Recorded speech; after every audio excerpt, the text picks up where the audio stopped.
Hello guys, कैसे हैं आप लोग। पिछली वीडियो में हमने बात की थी एथियज्म के ऊपर कि एथियज्म क्या है।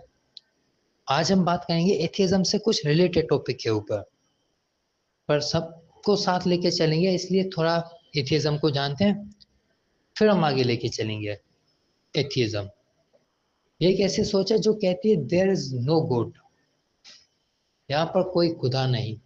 वो खुदा को मानने से इनकार कर देते हैं।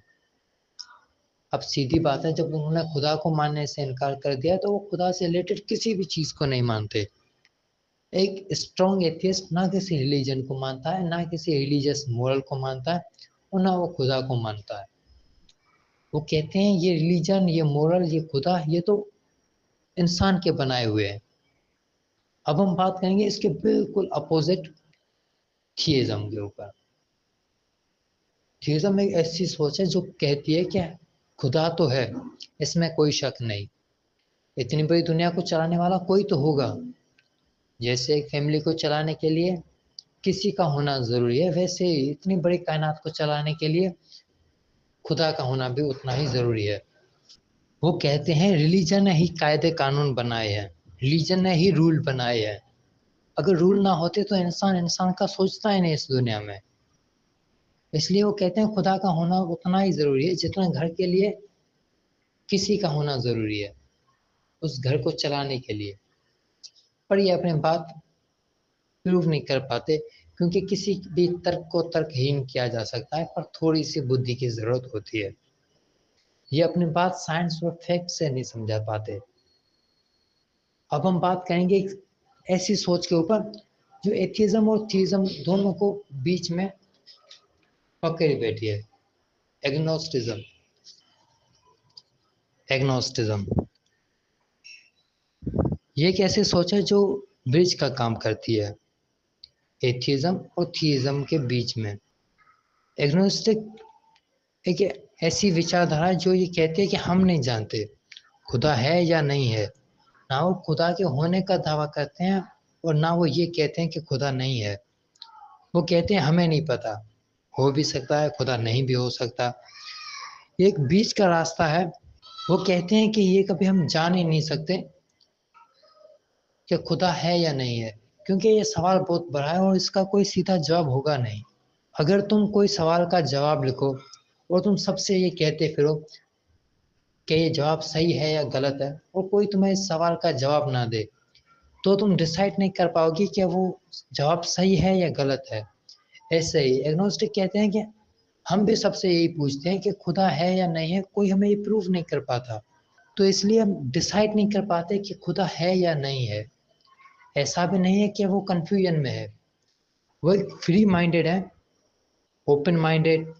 ये अपने सोच को किसी पर पाबंद नहीं करते, फ्री लर्नर है।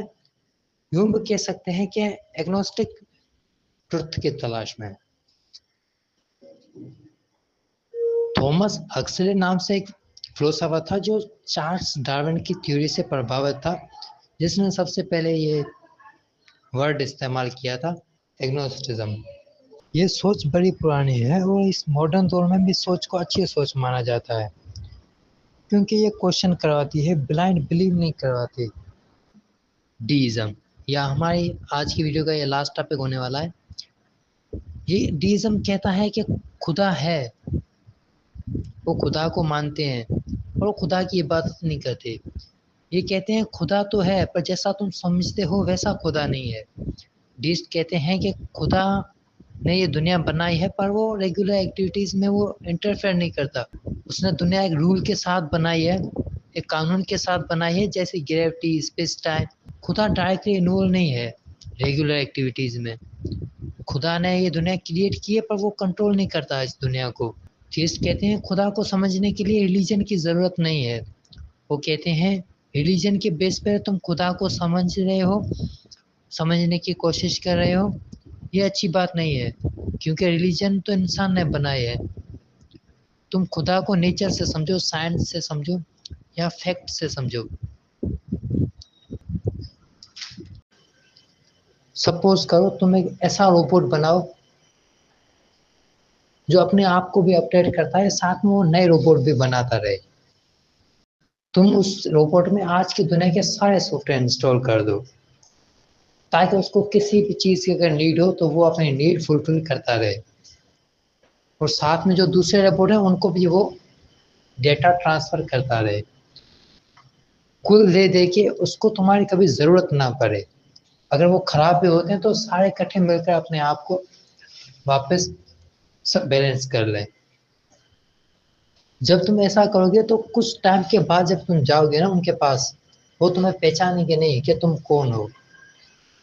यहाँ पर ये कॉन्सेप्ट पर तुमने क्रिएट तो किया है, पर तुम उनको कंट्रोल नहीं कर पा रहे।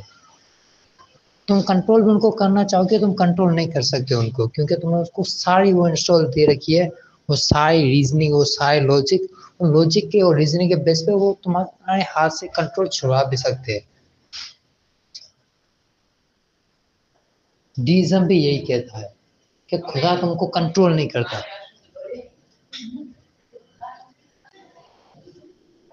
उसने तुम्हें क्रिएट किया है। डीज़म भी बस यही कहता है, खुदा ने तुमको क्रिएट किया है, वो तुम्हें कंट्रोल नहीं कर रहा।